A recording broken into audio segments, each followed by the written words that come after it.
Okay, can you hear me? Can everyone hear me okay? Fantastic. Welcome to today's Business Leadership Speaker Series, where I'm delighted to be joined by Leesa Chesse, Non-Executive Director at Community Options Australia and Board Director at the Hen House Co-op. I'd also like to welcome, for those who are joining us today, academic staff, students who are joining us online from Torrens University Australia. My name is Mustafa Kadir and I'm the industry consultant here at Torrens University Australia. Before I start, I want to do a bit of housekeeping. Please make sure your video and mic are turned off. We want to make sure only our industry guests' camera is on. Today's talk is about social purpose. In a time where business as usual has meant pivoting rapidly, how is business evolving to embrace social purpose? We are starting to see a rise in the number of big businesses becoming a certified B Corporation, where they are required to consider their workers, customers, community and environment to balance profit and purpose. In fact, Australia is the fastest growing country per capita for B Corps and has almost 250 certified companies, including Australian Ethical, Aspen Medical, Kathmandu Beyond Bank, and Intrepid Group, among others. In fact, I was reading a Harvard Business Review article early this afternoon, and it stated, research suggests that people only truly believe that their company has a purpose and clear values when they see management making a decision that sacrifices short-term profitability for the sake of adhering to those values. The question is, how can social purpose really be good for profit? And are there sustainable business models to encourage this? We have invited Leesa Chesse in to talk about this and also discuss how contestable markets have driven change in the not-for-profit sector. She will also touch on United Nations Sustainable Development Goals and how it's being combined with capitalism, or conscious capitalism as I like to call it, to create strategic business models to drive and measure success.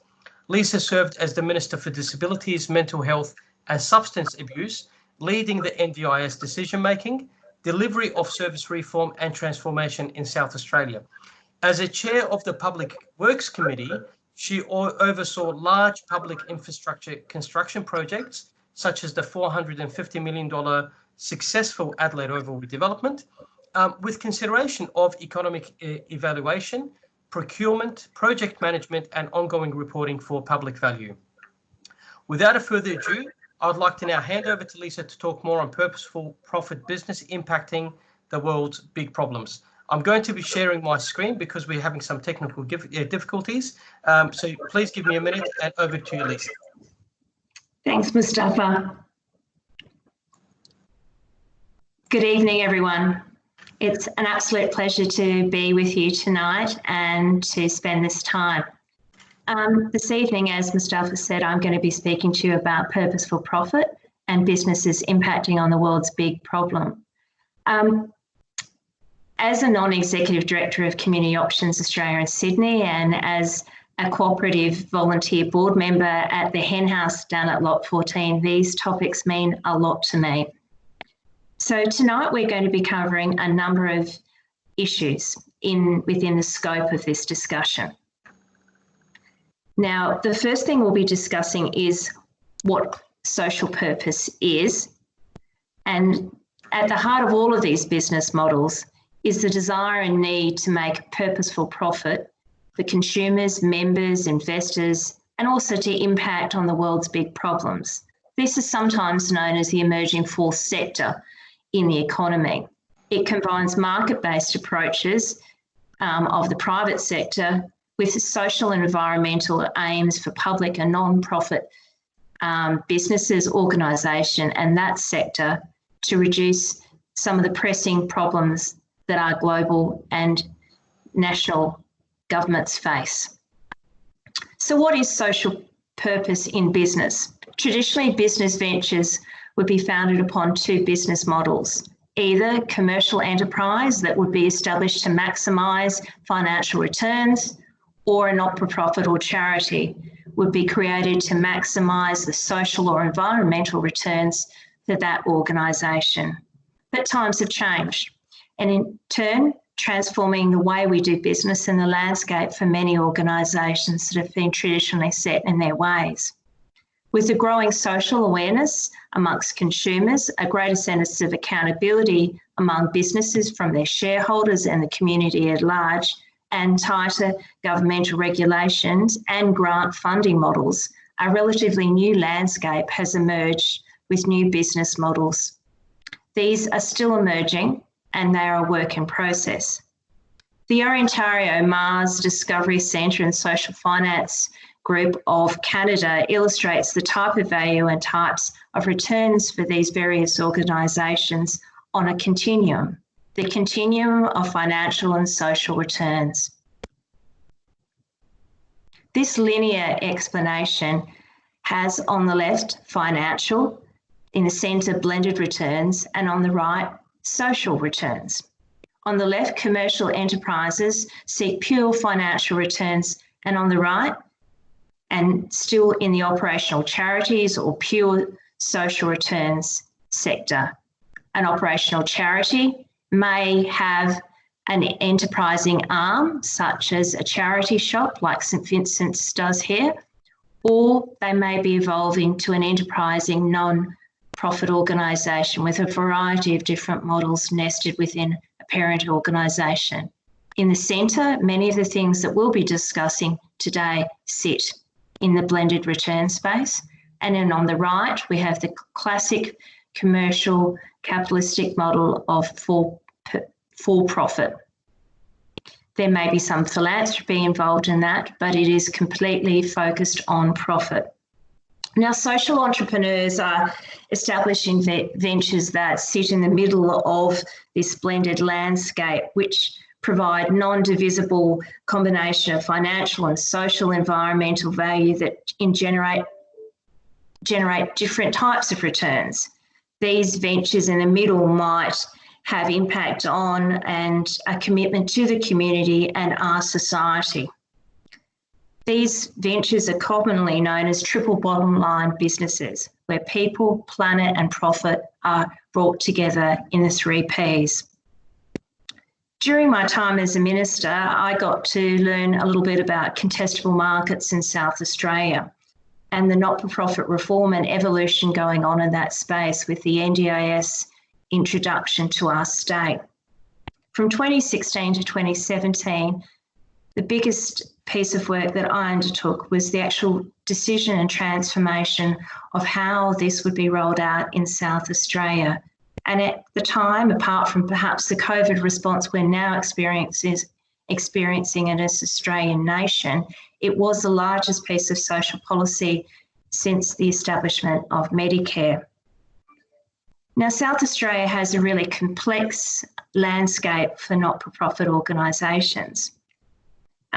Whilst the NDI National Disability Insurance Agency was established as a market steward, South Australia was a largely not-for-profit landscape with mission-based organisations, and there was additional complexity around regional, remote and rural thin markets that often had no operators or scarce operators at all, and government intervention required to support consumers to have even basic services.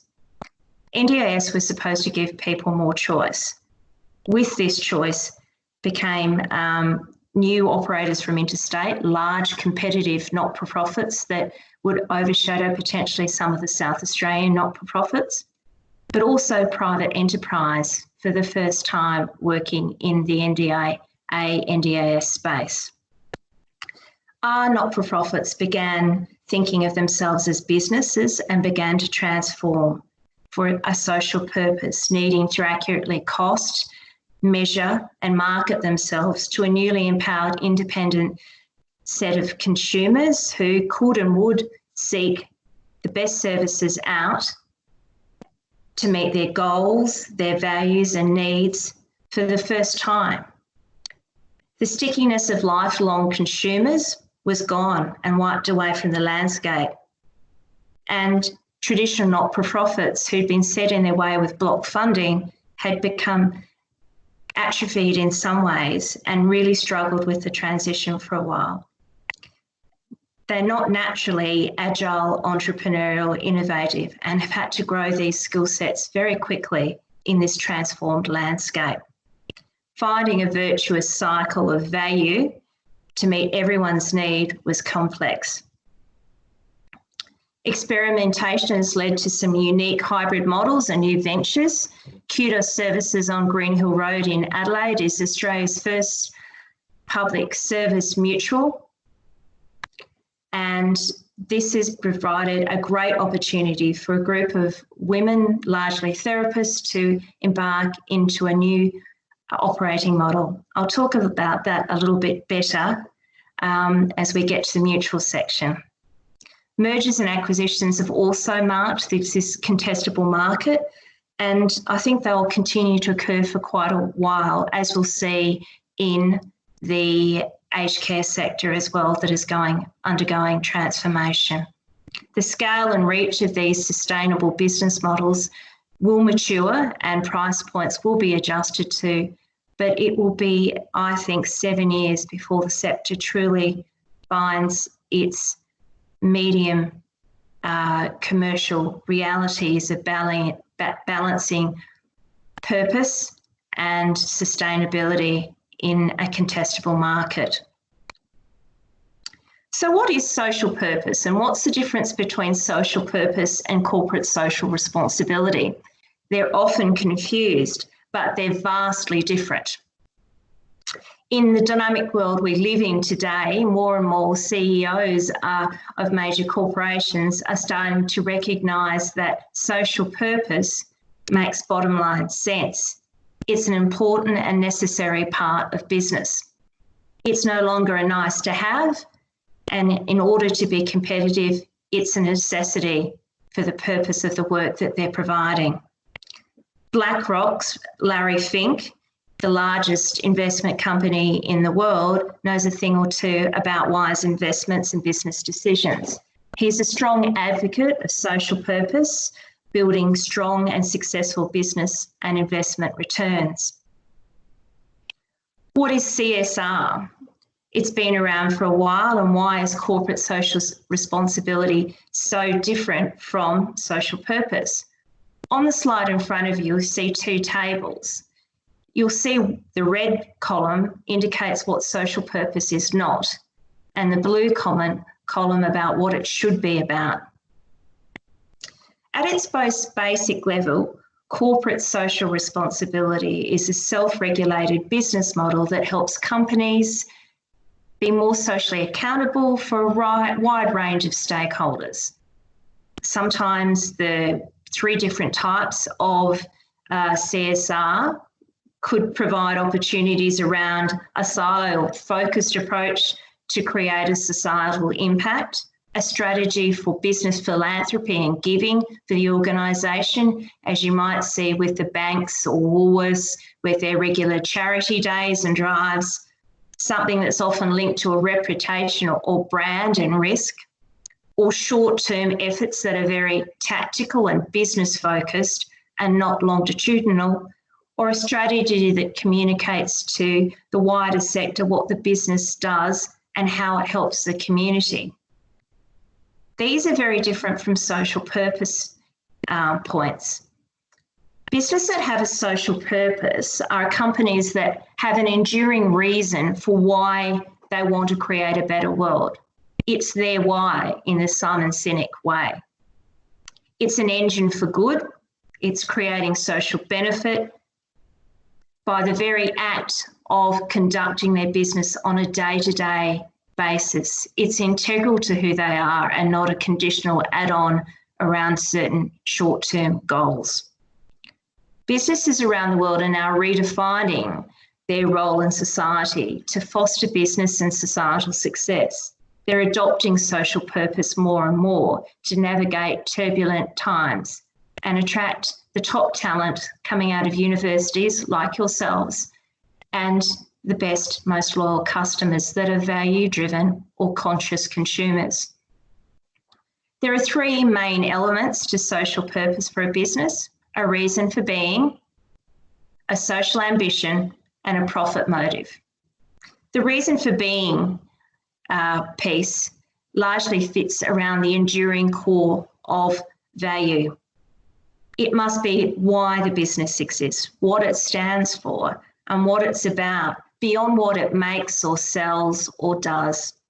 This enduring reason goes beyond the company's product or service and guides everything it does and determines its goals and strategic plan. It is placed at the core of its operation and central to the company's brand proposition. CSR tends to be a standalone, episodic piece. Social ambition, the second thread in this line, is really important for social purpose organisations. It's about why the company wants to play a part in improving society. It's important because without this, conscious consumers will not be attracted to the brand and also not want to stick with the organisation.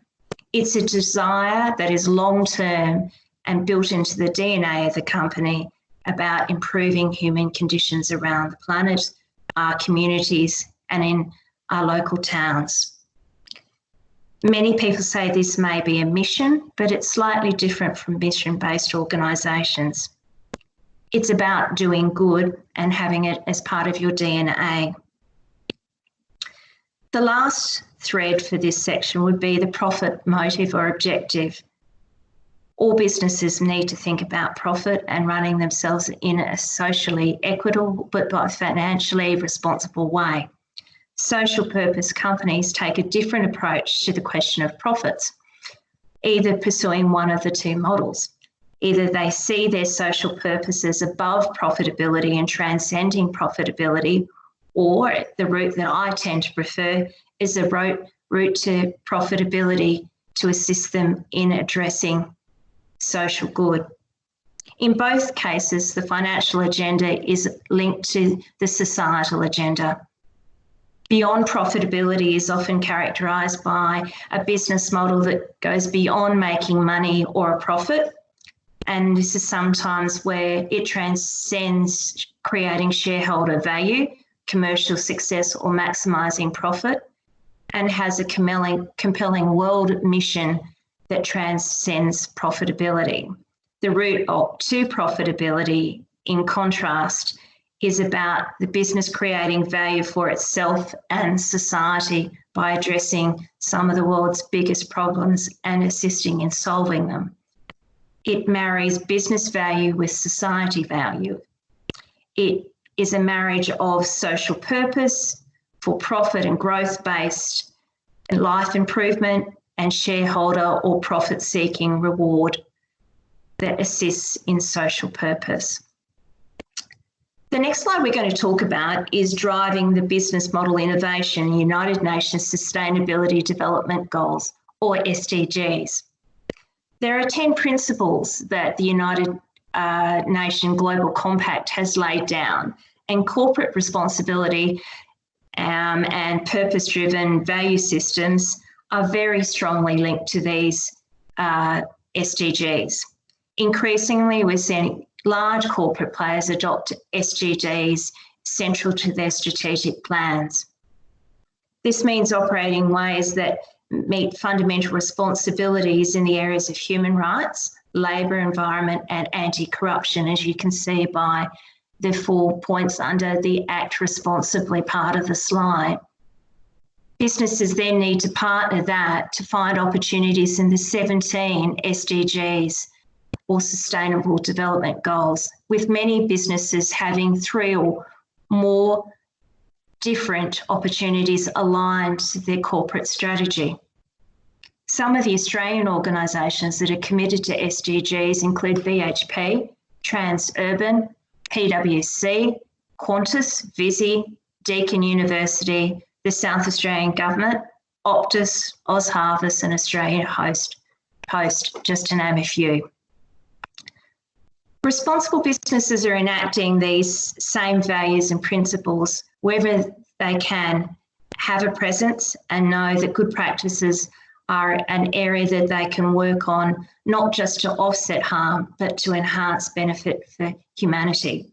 By incorporating the 10 principles of the UN Global Compact into strategies, policies, and procedures, they're establishing a culture of integrity, and companies are not only holding up their basic responsibilities to people and the planet, but they're also putting footsteps down for long-term strategic business success. The 4 principles are basically threaded around the UN Declaration of Human Rights, International Labour Organization Declaration of Principles and Rights at Work, the Rio Declaration of Environment and Development, and the United Nations Convention around Corruption. We're now going to talk about a few of the different emerging business models that are on our landscape and are building momentum. Some of them are old business models that are having a new time in the limelight and are being adjusted and made fit for purpose in our current time and legislative frameworks. Others are completely new evolutions of conscious capitalism or conscious consumerism driving different models in a capitalist world. One of the 2 things I'd like to talk to you about today is cooperatives and mutuals. Now, mutuals are something that we live with in South Australia on a day-to-day basis. You can see from the screen a number of the top items in the dot points are mutuals. Kudos Services we've spoken about before, Access Maxi Cabs in Adelaide, the Lenswood Cold Store Cooperative for our apples in the Adelaide Hills, Credit Union South Australia, and the RAA. I myself sit on the Henhouse Cooperative Board. So mutuals are a group of people who have come together to meet a common economic, cultural, or social need. And mutuals have grown rapidly since the post-industrial revolution in England of the 1830s. They've also birthed an international mutual movement. There are now 1 billion members of retail, agricultural, and social mutuals in 28 countries around the globe. Mutuals are often described as friendly societies where they're committed to self-help and the welfare of working people. And many agricultural cooperatives in the third world and developing world have these features. Credit unions and mutual building societies and mutual banks are another mutual structure, and their first point of business is their customers or members who have a share in the business. Adelaide-based Kudos Services, which we spoke about in the NDIS contestable market slide before, was established in 2018 with a group of women and men who are now devoted to helping children in the early intervention space as therapists and care workers.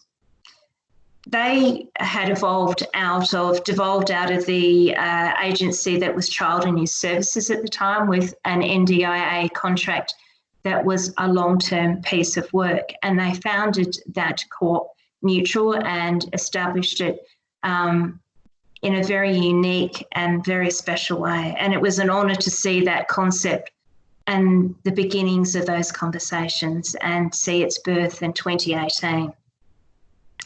They now have an unmatched record of meeting the needs of children and people living with disabilities in the community with care and dignity.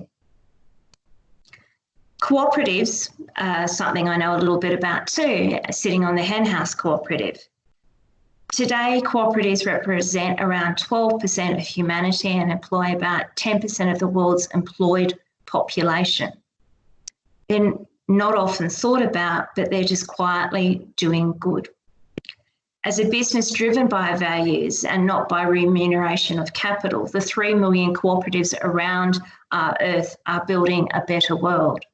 Cooperatives are people-centred and often jointly owned and democratically controlled for and by their members in a one membership, one vote democracy arrangement.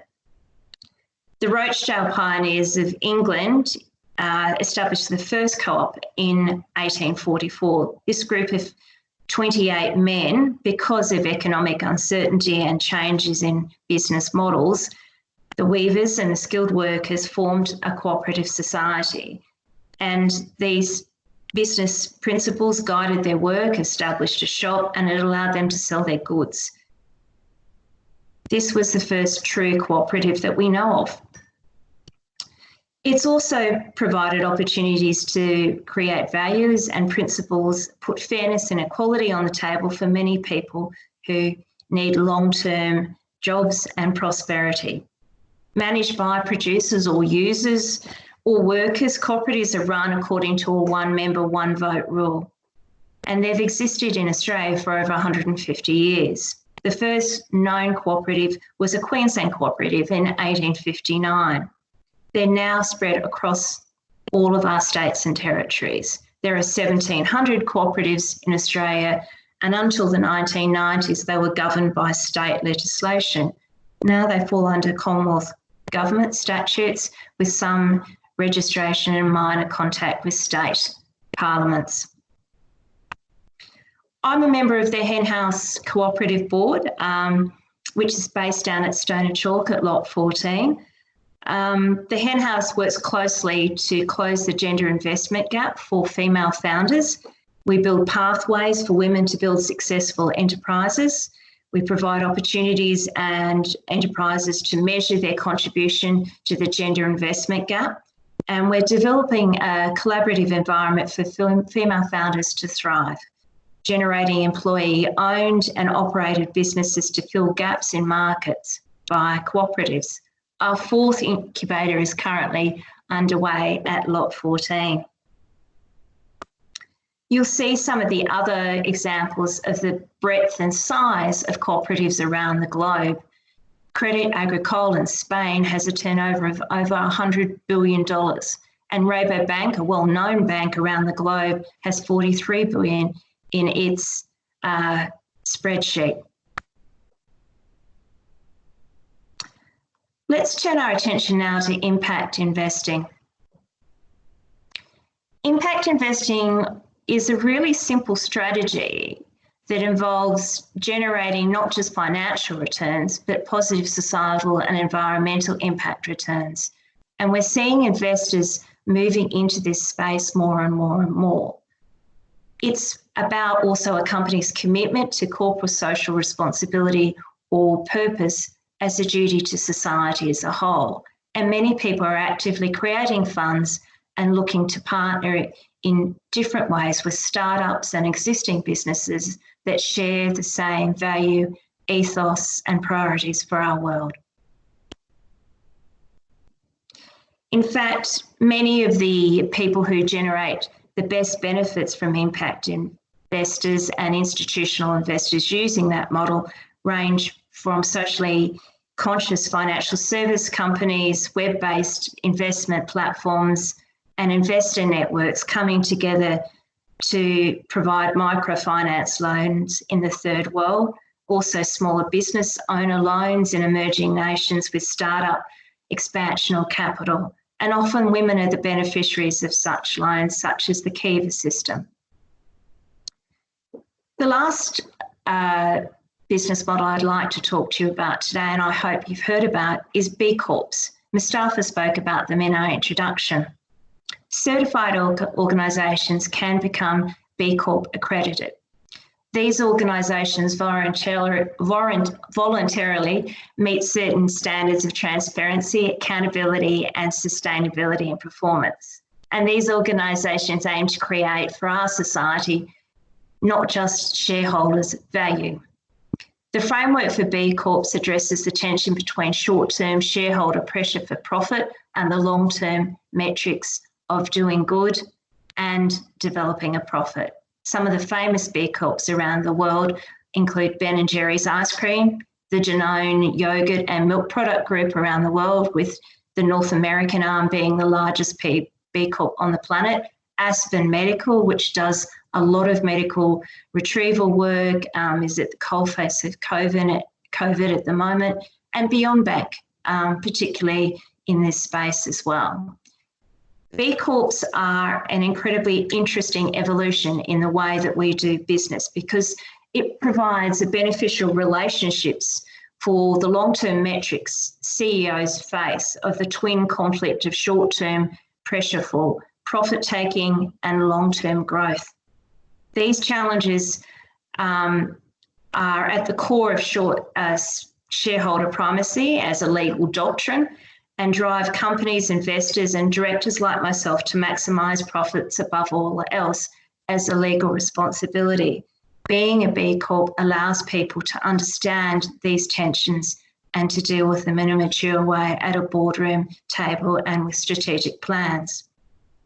Whilst Australian corporate law is different from the US, there is now an emerging debate about the sophistication and use of B Corps in Australia. And we've also seen this in the post-Hayne Royal Commission environment, where directors are now looking at different ways of operating with ethics at the heart of their businesses. And in this context, B Corps will offer stakeholders and company directors real value. My personal favourite B Corp is the Leesa Sleep Mattresses, as spelt the way I spell my name, which is pretty weird.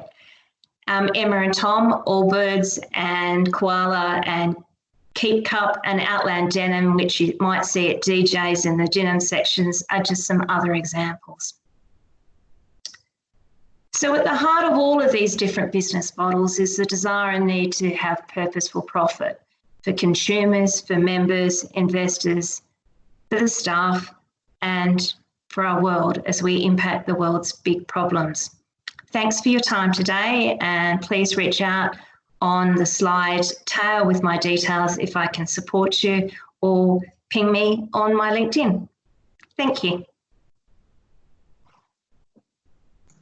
Fantastic session, Leesa. Just give me 1 second while I just get this up and running. Fantastic session, Leesa, and great to have you sharing your insights with us, particularly about co-ops. And thank you for clarifying what a social enterprise is and isn't, and for highlighting the B Corp model. I must admit, I'm very proud to be a part of the largest education provider to be a B Corp. I would like to now turn to Q&A. So if you have any questions for those of us that have joined, please type it in the chat box. I have quite a few questions of my own to ask, so we've got the questions I think covered. Question 1: how does impact investing differ, Leesa, from traditional investment in business? Impact investing sits under social responsibility investing and a nest of products in that space, but impact investing particularly places at its heart social values or SDGs, or particular areas that people want to align their money and their investment. So it's purpose driven, and the funds that rely around particular impact investing tend to have particular themes such as water, or different particular sectors around energy. So impact investing is actually a very discrete and particular way of investing your money to grow long-term value around something that particularly is of concern potentially for you and the broader society. Right. And how, I mean, turning now to co-ops and mutuals, how is success measured? Is there a measure of success? Is there a common measure of success for co-ops? AGMs and board reporting cycles, just like any other business, people are held accountable for how they've administrated the organisations. And these days, the expectation for people to be trading in a solvent and responsible manner is very important. Fantastic. Now, I'm going to turn to now business leaders. What would be your advice, Leesa, to business leaders who are passionate in making change? So we're talking about business leaders that may not have adopted a B Corp model or a purpose sort of driven model. What would be your advice to them? Is going the B Corp way a nice and sort of easy way to sort of get into this space, or is there, is it the co-op model that they need to consider? What would be your advice? For large organisations, I think beginning the conversation around SDGs and how they can align their business to SDGs is a really great way. Becoming a B Corp is easier, I think, if you're a smaller organisation because you're a little bit more agile, but there are compliance costs in establishing yourself as a B Corp. But once you've done it, it's an easier step to maintain that. I think cooperatives are a fantastic way of involving a large scale of people in business ownership and being stakeholders and invested in the success of a business. And you think of many of the food cooperatives around the world and employee share programs that we would have had in previous times in Australia that made things like SPC and famous brands that we grew up with before they were floated. Many of those things came from cooperatives. The Apple store up at the Hills is a great example of a cooperative that services 19 different family businesses and all their workforce. Fantastic. And what advice would you give to students who are purpose-driven and want to make a change, but not sure how to step into a purpose-driven organisation or business?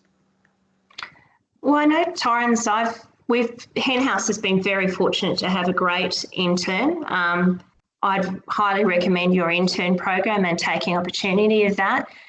But looking outside your standard businesses that might be looking for internships and looking at some of the for-purpose or purposeful profit co-ops and mutuals that may be around Adelaide and Australia that are looking for people to partner with them to get a flavour of that. Those sort of relationships are the ones that potentially will give you a unique and different opportunity to speak about your skill sets at interview, and also provide a network of referees and connections that you will be able to find potentially profit-based, purposeful, meaningful work as you graduate or step up further in your career ladder, and your passion can inform your career. Yeah, absolutely. You know, particularly given the recent, I think, COVID-19 sort of crises with people losing their jobs, you know, it's very much relevant for them to highlight some of these skills and areas that they are passionate in. I suppose, you know, are there a lot of opportunities within these co-ops and social enterprises, like, you know, whether it be in the form of internships or jobs? Do we find that they are sort of, you know, that they're performing slightly better than the for-profit businesses that are not necessarily purpose-driven, if that makes sense? Well, I think in the banking and finance sector, it's well established, as you said, beyond bank. There are organisations that require high-level business administration and business strategy, MBA type skill sets that provide the opportunity of working in those environments, but still being cutting edge commercial operations. So they'd be great ones to be involved in, I should imagine. Smaller cooperatives like the Henhouse, I know we've needed marketing support and we will be looking at communications and comms, internships. There's always scope. Many of the startups down at Lot 14 are looking for internships of different types of skill set. So I think by giving, you receive much more. I do a lot of pro bono work and I get much more than I actually get back, a lot more than I actually find myself giving. It's quite a joyful experience, but it's purpose driven. Fantastic. So what you're saying is, you know, the key is to widen your lens about avenues where you can earn a meaningful income. We are sort of close to running out of time, but I would like to finish off on a final question. What would be your advice to business students who are graduating soon? And to a lesser extent, health students, you know, particularly community services students who are going to be graduating soon and entering into the workforce? I think the job market's really tough at the moment. We all know that. And our state is facing a fairly, even though we're safe health-wise at the moment, is still economically pretty tough for all of us out there. I'd suggest going and undertaking an internship with one of these purposeful profit organisation, a mutual like the RAA or a co-op, or if you're interested in agribusiness, go knock on some of the names of the organisations in the slides today and see if you can get yourself an internship. They'd probably really like that you care about a new established way of bringing value to their established businesses. Fantastic. I love the way you've finished that off really nicely. This does bring us to an end for this session. It has been an absolute privilege to hear from you, Leesa. Wow, what an honour, and on a topic that is very close to my heart too. Thank you for highlighting the importance of becoming a B Corp to create value for society and not just shareholders. You have shown that there are successful business models out there that can not only drive, social purpose, but also bolster profits. To the audience, I hope you have all enjoyed tuning in and have enjoyed today's session on purpose-driven models and organizational success. And I hope you've benefited, and for those who are going to be watching the recording, I hope you have benefited from her advice on ways to engage with purpose-driven businesses and ultimately land a job in which you're passionate to drive social impact. As Leesa emphasized, the key is to widen your lens about avenues where you can earn a meaningful income while solving the world's big problems. This is what Purpose Profit is all about. To our staff, academics, students, and everyone else that joined or is watching the recording, thank you for joining us, and we look forward to seeing you again soon. Goodbye.